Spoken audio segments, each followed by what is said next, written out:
Meu nome é Wagner Mahler, né? Wagner Frederico César Mahler. Eu moro na cidade de São José dos Campos. Começando falando um pouco de mim, eu tenho 34 anos, tenho formação em engenharia.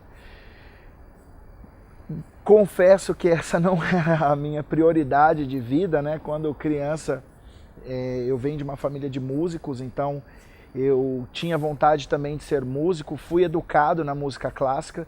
Comecei com violão clássico, com 4 anos de idade, meu pai já me dava aulas, né? Meu pai maestro, toca harpa, violão, piano, a especialidade dele é violão clássico. Minha mãe é pianista clássica e estudou em conservatório de música. Minha tia também, a família toda, tanto por parte de pai quanto por parte de mãe, né? Eu tenho um parente famoso na música clássica, o nome dele é Gustav Mahler. Então, assim, a minha vontade, eu tinha tudo para ser um músico. Mas, devido às condições, à situação do país, eu acabei não sendo muito incentivado pelos meus pais. E aí eu acabei entrando numa outra área que eu gosto muito, que é a parte das exatas. Eu gostava muito de matemática, aprendi a gostar e acabei indo para a engenharia. Depois que eu me formei engenheiro, à medida do processo, né, que eu fui fazendo engenharia, eu descobri que eu tinha uma facilidade muito grande de me expressar e às vezes de explicar para as pessoas com uma certa clareza aquilo que eu estava aprendendo. Então eu descobri que eu gostaria de seguir a área acadêmica, né? E poder retransmitir conhecimento. Também fui professor de música, mas é um pouquinho diferente, né? Execução e prática e tal. E o meio acadêmico já é mais você tentar colocar a parte da teoria para as pessoas compreenderem aquilo. E aí eu descobri então na engenharia que eu gostaria de me tornar acadêmico. Então eu me formei, entrei no INPE, no curso de Engenharia e Tecnologias Espaciais, Mecânica Espacial e Controle. No mestrado, me formei mestre, né, este ano. Estudei um pouco sobre formação de voo, posicionamento relativo de satélites, disposição geométrica de constelações de satélites e o agrupamento desses satélites em uma determinada constelação. Fui orientado do professor Evandro Marconi Rocco e do professor Denilson Paulo Souza dos Santos. O professor Evandro é do INPE, o professor Denilson foi aluno do INPE, hoje ele é professor na Universidade do Estado de São Paulo, Unesp, de São João da Boa Vista, ele acabou de entrar lá. Então esse é um pouquinho a meu respeito, né? Eu agora sou aluno de doutorado, continuei estudando formações de satélites, né? A formação de voo de satélites.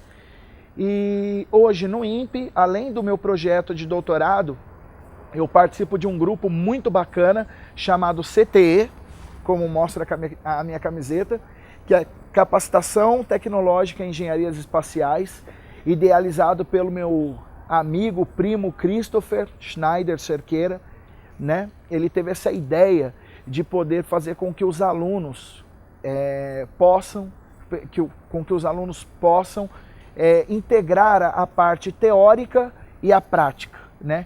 O nosso curso é muito pesado, é muito analítico, então nós acabávamos saindo com um pouco de defasagem na parte prática.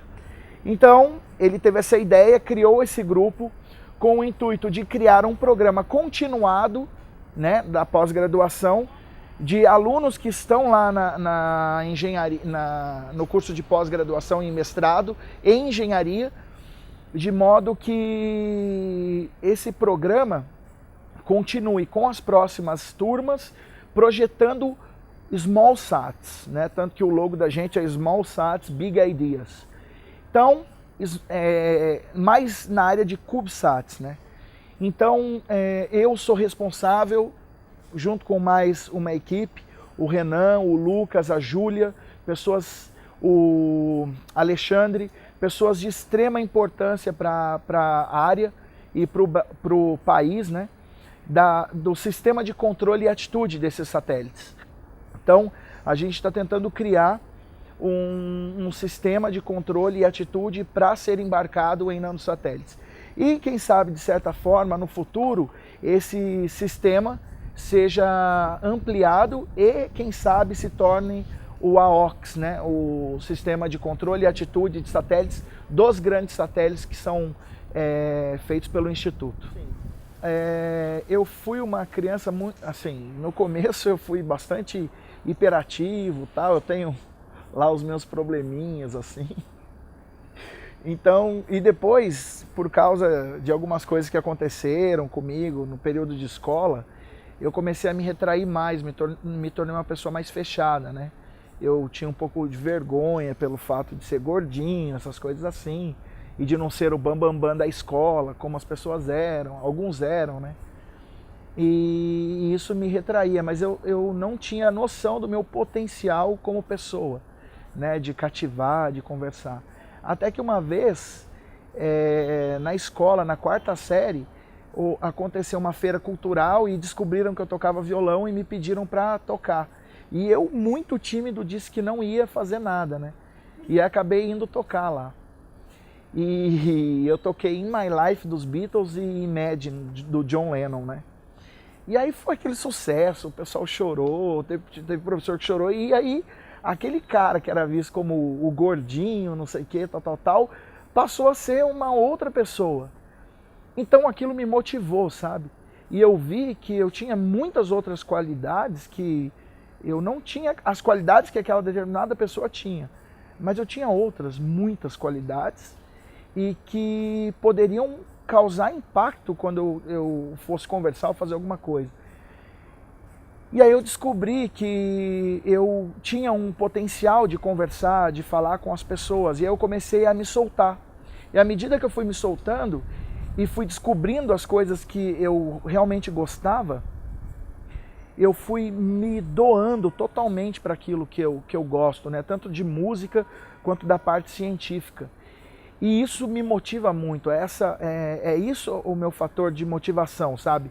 De poder expressar aquilo que eu sei, de poder passar para as pessoas com uma determinada clareza aquilo que eu sei e fazer com que elas sintam o mesmo amor, a mesma motivação que eu tenho por aquele assunto. E eu tenho conseguido, graças a Deus, e é por isso que eu também decidi entrar para a área acadêmica, né? Para tentar motivar os alunos e trazê-los de volta para uma educação mais ativa, né? Mais conceitual, para essas pessoas.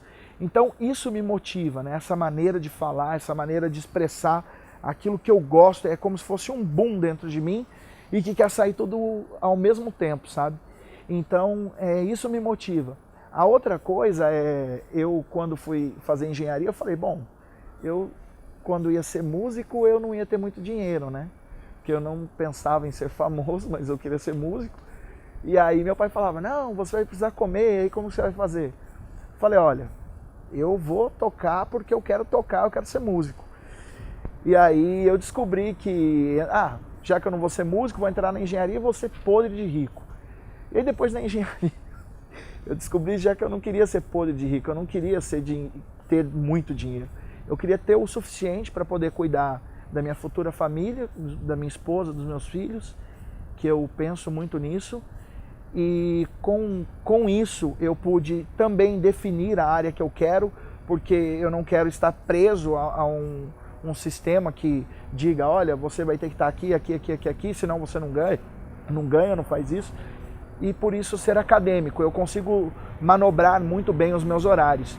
E aí eu descobri que no fundo o que eu quero é ser um fator de impacto para a humanidade, né? Quando eu era mais novo, eu dizia, eu queria ganhar um prêmio Nobel. Hoje eu não sei. Mas a gente tem sonhos, né? Então esse era um sonho. Mas eu disse, uma coisa eu ainda vou realizar. Eu não nasci por acaso. E de alguma forma eu vou mudar a história da humanidade. Eu não sei como, mas eu vou conseguir.